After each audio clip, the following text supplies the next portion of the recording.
Good morning, Rod. How are you doing today? I'm doing pretty good, thank you. Just getting over jet lag. We've been over. Colin and I have been over here for 3 days now, and starting to get over the time change. So it's starting to feel pretty good, thanks. How has it changed for you? Because you've come to the United States many, many, many times. But we are a changing world. As a musician and being on that stage, do you see the changes? Well, I see so much change in particularly social media. Mm-hmm. You know, it's becoming sort of universal, and it's the way many young people primarily communicate now, and that feels the most extraordinary change to me. But otherwise, and the extraordinary thing is that we found that. The algorithms have shown that the enormous number of streams we get, unbelievably, the biggest audience we've got are people between the ages of 22 and 34, which absolutely it astonished me. But what feels the same to me is people get off on hearing new music that you've tried to honestly create and really react to it. And it's such a joy. It's something that I wouldn't have believed, to be getting to this age and still be able to enjoy that sort of reaction from people. And it's hugely inspiring. See, this is the reason why I was not shocked to hear that you guys were on the lineup at South by Southwest, especially when you're going to start it all off with the Hung Up on a Dream documentary. My God, you are giving your life to that next generation. Well, it's extraordinary that they seem, to me, and wonderful that they seem to be interested at all in it, and they really do. I just heard yesterday, I was worried about our tour in the UK because we haven't played in the UK for so many years.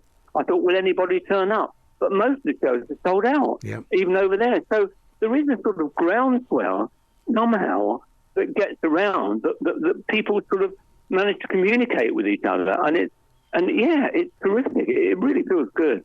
When you have a song like Merry Go Round, I'm not going to be shocked if Adult Top 40 does not latch onto this, because so many times you've been attached to classic rock radio stations and things like that. But I think you are crossing into a whole complete different genre of radio right now with this song. Oh, well, that's very kind of you to say. And I must say, in the light of what you're saying, we've had an extraordinary reaction to all the tracks on the new album from the industry, obviously, because it's not out to the general public yet. But they have been saying similar things. People have been saying they think it's the best album we've made since Odessey and Oracle. And one guy said, "This feels to me." One guy actually said that Merry Go Round feels like the follow-up single that I've been waiting for since time of season. What an extraordinary thing to say. So it gives us joy to hear that. But we're totally enthusiastic about what we're doing. And it's my song. I loved writing it. And we recorded the whole thing in the same organic way that we used to do so many years ago. We got into the studio. We made sure it's my studio. And I produced it along with our wonderful sound man, Dale Hansen. And all the same factors were in place as to when we did Odessey and Oracle, because Chris White and I produced Odessey and Oracle because we wanted the songs to sound in the way we heard them in our heads. And I think we've done that again this time. And to get a reaction like your very kind reaction that you've just said, and some other people have said similar things, it's the best feeling, honestly. When you talk about it being the best music, isn't it because you've got more time in the studio? You're not being rushed like it was in the earlier days. I mean, you physically getting your hands involved in the project. I mean, my God, usually musicians just stepped in the studio and then they would do what they needed to do, and then you waited for the release. Well, that's what we've done in the past, even though we've tried to get involved as much as possible. But I think the band never sounded so good as when COVID hit, and we'd already recorded a couple of songs, Merry Go Round being one of them, and we couldn't wait to go through the whole process of all playing in the same room at the same time. So you get that wonderful interaction between musicians who bounce off each other and whatever's going on. Colin always singing a guide vocal, so that we could respond to him and he respond to us in that minutely different way that you do when everyone is playing together at the same time. That's the way we used to have to record because there was no alternative in the early days. Yeah. But we really wanted that feeling. And most of the songs, including Merry Go Round, really, were recorded in their basic form in about 3 to 4 hours when we did it. But you were right, because when we got so frustrated because COVID hit and we couldn't all be in the room together again for ages and things were grinding to a halt, the unlooked for advantage was that it gave me a chance in an unhurried way to just sit at home and write and get ideas. And then if I felt something that I was excited about wasn't going in the right direction, I would just leave it for a couple of days. And then I was still there, so I could wander back into my studio with a fresh mind, carry on with it. And that was wonderful, that had that time, which I haven't had for years because we'd always been on the road or doing things, to actually involve myself totally in the creative process of writing. That was, you're absolutely right. That was a wonderful feeling.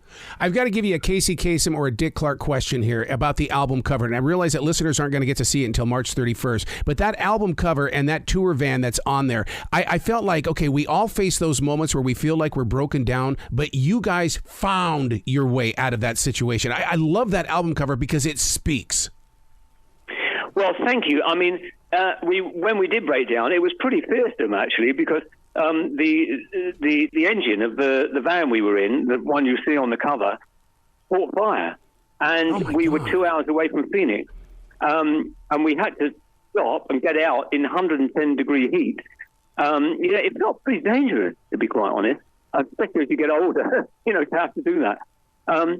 We managed to get a message through to Phoenix, but it all had to be sorted out, people coming out to see us.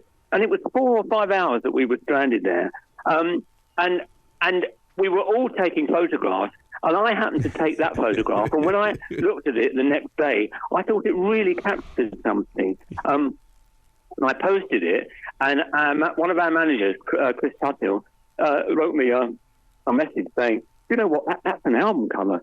And I thought, you know what, I really think it is, because there was another element to it. It wasn't just us summing up our situation then and being a different game to what many people imagine, but it was also, it had a feeling of unreality about it. Yep. In a sense of, because the light was fading, and then looking at the mountains in the distance, and this unearthly light of the desert, it felt a bit like E.T., and a sort of a really sort of odd feeling, but in a fascinating way. And I'm so glad that they used it, the picture in the end. I don't put myself up as a great photographer. I just happened to catch that moment somehow, which I thought was really good. Wow. Rod, you've got to come back to this show anytime in the future. You know the door is always going to be open for you. Thank you so much, man. Thank you. Well, you be brilliant today, okay, sir? I'll try.